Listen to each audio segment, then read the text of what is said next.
BMC news live from Kochi Malayalam വാർത്തകൾ നിങ്ങൾക്കായി അവതരിപ്പിക്കുന്നത് Cochin Kalabhavan Angamaly franchise powered by heal life Thottakkattukara Nazareth villas and BMC production Angamaly. നമസ്കാരം, BMC radio Malayalam വാർത്തകളിലേക്ക് സ്വാഗതം. ഞാൻ ധനുകൃഷ്ണ.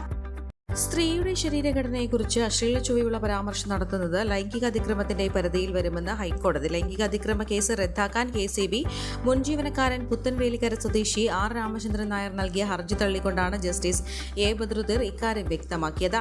സഹപ്രവർത്തകയ്ക്ക് നല്ല ശരീരഘടനയാണെന്ന് പറയുകയും അശ്ലീല ചുവയുള്ള പരാമർശം നടത്തുകയും മൊബൈലിൽ അശ്ലീല സന്ദേശം അയക്കുകയും ചെയ്തെന്നാണ് പരാതി. ബോഡി സ്ട്രക്ചർ നല്ലതാണെന്ന കമന്റിൽ ലൈംഗിക ചുവയില്ലെന്നും ഹർജിക്കാരൻ വാദിച്ചെങ്കിലും പരാതിക്കാരി ശക്തമായി എതിർത്തു. പൊതുവേദികളിൽ സഹപ്രവർത്തകയ്ക്ക് മുന്നിൽ അശ്ലീല ഭാഷ ഉപയോഗിച്ച് അപമാനിക്കാറുണ്ടെന്നും ആരോപിച്ചു. 2013 ഇതിനെതിരെ എക്സിക്യൂട്ടീവ് എഞ്ചിനീയർക്ക് പരാതി നൽകിയിരുന്നു. തുടർന്ന് ഹർജിക്കാരനെ സ്ഥലം മാറ്റിയെങ്കിലും മൊബൈൽ ഫോണിൽ അശ്ലീല സന്ദേശങ്ങൾ തുടർന്നു. നമ്പർ ബ്ലോക്ക് ചെയ്തപ്പോൾ മറ്റു നമ്പറുകളിൽ നിന്ന് സന്ദേശം അയച്ചു. KCB വിജിലൻസ് ഓഫീസർക്ക് പരാതി നൽകിയിട്ടും പെരുമാറ്റത്തിൽ മാറ്റമില്ലാതെ വന്നതിനെ തുടർന്നാണ് പോലീസിനെ സമീപിച്ചതെന്നും അറിയിച്ചു. ലൈംഗിക അതിക്രമം, സ്ത്രീത്വത്തെ അപമാനിക്കൽ ഉൾപ്പെടെയുള്ള വകുപ്പുകളാണ് 2017 ആലുവ ഈസ്റ്റ് പോലീസ് കേസെടുത്തത്. പ്രോസിക്യൂഷന്റെ ആരോപണങ്ങൾ പരിശോധിച്ചാൽ ലൈംഗിക അതിക്രമം ഉൾപ്പെടെയുള്ള വകുപ്പുകൾ പ്രഥമ ദൃഷ്ട്യാ ബാധകമാകുമെന്നും കേസ് റദ്ദാക്കണമെന്ന ആവശ്യം അനുവദിക്കാനാവില്ലെന്നും കോടതി വ്യക്തമാക്കി. ഇടക്കാല ഉത്തരവിലൂടെ കേസിന് സ്റ്റേ അനുവദിച്ചത് നീക്കുകയും ചെയ്തു. തെറ്റായ ഉദ്ദേശത്തോടെ നടി ഹണി റോസിനോട് പെരുമാറിയിട്ടില്ലെന്ന് വ്യവസായി ബോബി ചെമ്മണ്ണൂർ. മാസങ്ങൾക്ക് മുൻപാണ് ജ്വല്ലറിയുടെ ഉദ്ഘാടന ചടങ്ങ് നടന്നത്. ഇപ്പോൾ പരാതിയുമായി വരാൻ എന്താണ് കാരണമെന്ന് അറിയില്ലെന്നും ബോബി ചെമ്മണ്ണൂർ പറഞ്ഞു. ഹണി റോസിനെ മഹാഭാരതത്തിലെ കുന്തിദേവിയോട് ഞാൻ ഉപമിച്ചിരുന്നു. അത് ശരിയാണ്. ആ സമയത്ത് താരം പരാതി പറഞ്ഞിരുന്നില്ല. ഇപ്പോൾ കേസ് കൊടുത്തു എന്നറിഞ്ഞു. തെറ്റായ ഉദ്ദേശമൊന്നും എനിക്ക് ഇല്ലായിരുന്നു. കുന്തിദേവി എന്ന് പറഞ്ഞാൽ അതിൽ മോശമായ കാര്യമൊന്നുമില്ല. കുന്തിദേവി എന്ന് പറഞ്ഞാൽ ദ്വയാർത്ഥമുണ്ടെന്നാണ് നടിയുടെ പരാതിയിൽ പറയുന്നത്. ചടങ്ങിൽ വരുമ്പോൾ താരങ്ങളെ ആഭരണം അണിയിക്കാറുണ്ട്. പല പ്രാവശ്യം ചെയ്തിട്ടുണ്ട്. മോശമായ കാര്യമാണെന്ന് എനിക്കോ ഹണിക്കോ തോന്നിയിട്ടില്ല.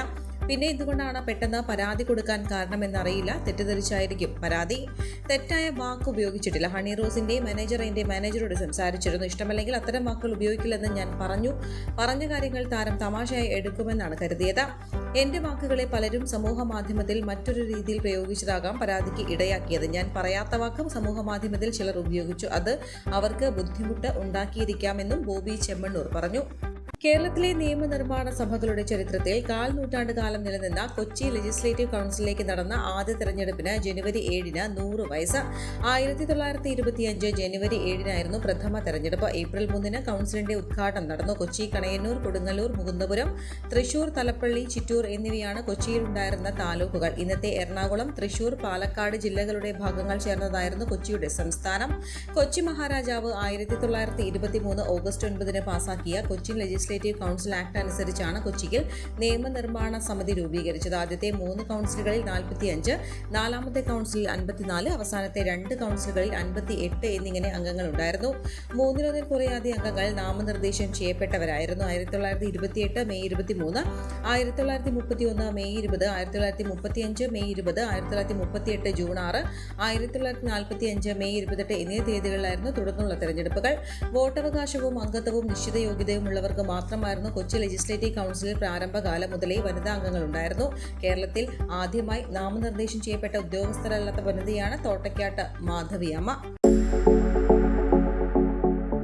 കോവിഡാനന്തര കാലഘട്ടത്തിൽ ജീവിതശൈലി രോഗങ്ങളുള്ളവർക്ക് സന്തുലിതമായ ആരോഗ്യ പരിപാലനത്തിന് ആലുവയ്ക്കടുത്ത് തോട്ടക്കാട്ടുകര ജംഗ്ഷനിൽ ഹീൽ ലൈഫ് തുറന്ന പ്രവർത്തനം ആരംഭിച്ചിരിക്കുന്നു. ഫിസിയോതെറാപ്പി, സൈക്കോളജി, ആയുർവേദ ചികിത്സകൾക്കായി 8089011772 ബന്ധപ്പെടാവുന്നതാണ്. കേന്ദ്ര സംസ്ഥാന സർക്കാരുകളുടെ അനുമതിയുണ്ടെങ്കിലും ചെമ്പന്നൂർ റെയിൽവേ മേൽപ്പാലം ഇതുവരെ യാഥാർത്ഥ്യമായിട്ടില്ല. നിർമ്മാണ നടപടികൾ മുന്നോട്ട് നീങ്ങുന്നില്ല. ഒട്ടേറെ നിവേദനങ്ങളെ തുടർന്നാണ് മേൽപ്പാലത്തിന് അനുമതി ലഭിച്ചത്. സിൽവർ ലൈനിന്റെ അലൈൻമെന്റിന്റെ പരിധിയിൽ വരുന്നതുകൊണ്ട് മേൽപ്പാലത്തിന്റെ അന്തിമ അനുമതിക്ക് പ്രശ്നങ്ങളുണ്ടായിരുന്നു. എന്നാൽ പിന്നീട് പാലം യാഥാർത്ഥ്യമാക്കാനുള്ള നടപടികൾ ഉണ്ടായില്ല. അങ്കമാലി റെയിൽവേ സ്റ്റേഷനോട് ചേർന്നുള്ള ചെമ്പന്നൂർ റെയിൽവേ ഗേറ്റിൽ അപകടം പതിയിരിക്കുകയാണ്. അടഞ്ഞുകിടക്കുന്ന ഗേറ്റിന്റെ അടിയിലൂടെ യാത്രക്കാർ കടന്നു പോകുന്നത് അപകടങ്ങൾ ഉണ്ടാക്കുന്നു. സ്ത്രീകളും കുട്ടികളും കുട്ടികളും ഉൾപ്പെടെയുള്ള യാത്രക്കാർ ഇങ്ങനെ പോകാറുണ്ട്. ഷണ്ടിംഗ് നടക്കുന്ന സമയത്ത് ട്രെയിനിന്റെ അടിയിലൂടെ ആളുകൾ കടന്നു പോകുന്നതും അപകട സാധ്യത വർദ്ധിപ്പിക്കുന്നു. ചമ്പന്നൂർ നിവാസികളുടെ യാത്രാ ദുരിതത്തിന് വർഷങ്ങൾ കഴിഞ്ഞിട്ടും പരിഹാരമായിട്ടില്ല. യാത്രാ ദുരിതം പരിഹരിക്കണമെന്നാവശ്യപ്പെട്ട് ഒട്ടേറെ സമരങ്ങൾ നടത്തിയതിനെ തുടർന്നാണ് പാലം അനുവദിച്ചത്. FCA, ബാബു കോർപ്പറേഷൻ തുടങ്ങിയ ചമ്പന്നൂർ വ്യവസായ മേഖലയിലെ 200ഓളം കമ്പനികൾ എന്നിവിടങ്ങളിലേക്കുള്ള വാഹനങ്ങൾ ഈ ഗേറ്റ് കടന്നാണ് പോകുന്നത്. സ്റ്റേഷനിൽ ട്രെയിൻ നിർത്തിയാൽ ഗേറ്റിന് കുറുകെ കോച്ചുകൾ വരുന്നതിനാൽ ഗേറ്റ് അടച്ചിടേണ്ടി വരും. ഗേറ്റ് വരുന്ന ഭാഗത്ത് പ്ലാറ്റ്ഫോം ഇല്ലാത്തതിനാൽ ട്രെയിനിൽ നിന്നിറങ്ങുന്ന യാത്രക്കാർ വീഴുന്നതും പതിവാണ്.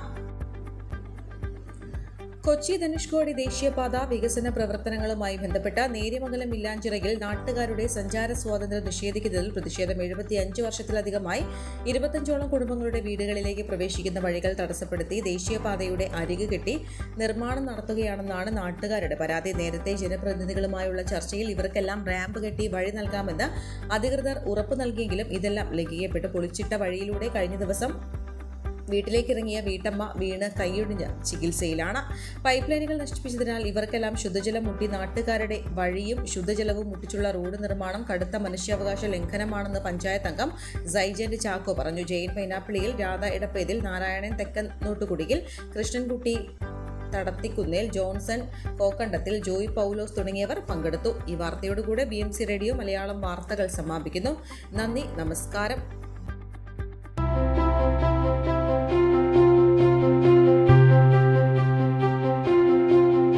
അങ്കമാലി പ്രദേശത്തെ കലാവിദ്യാർത്ഥികൾക്ക് സുവർണ അവസരം. ലോക പ്രശസ്ത കലാവിദ്യാലയമായ കൊച്ചിൻ കലാഭവന്റെ അങ്കമാലി ഫ്രാഞ്ചൈസി കരയാമ്പറമ്പിനടുത്ത് എളവൂർ കവലയിലുള്ള സ്പ്രിംഗ്ഫീൽഡ് കെട്ടിടത്തിൽ പ്രവർത്തനം ആരംഭിച്ചിരിക്കുന്നു.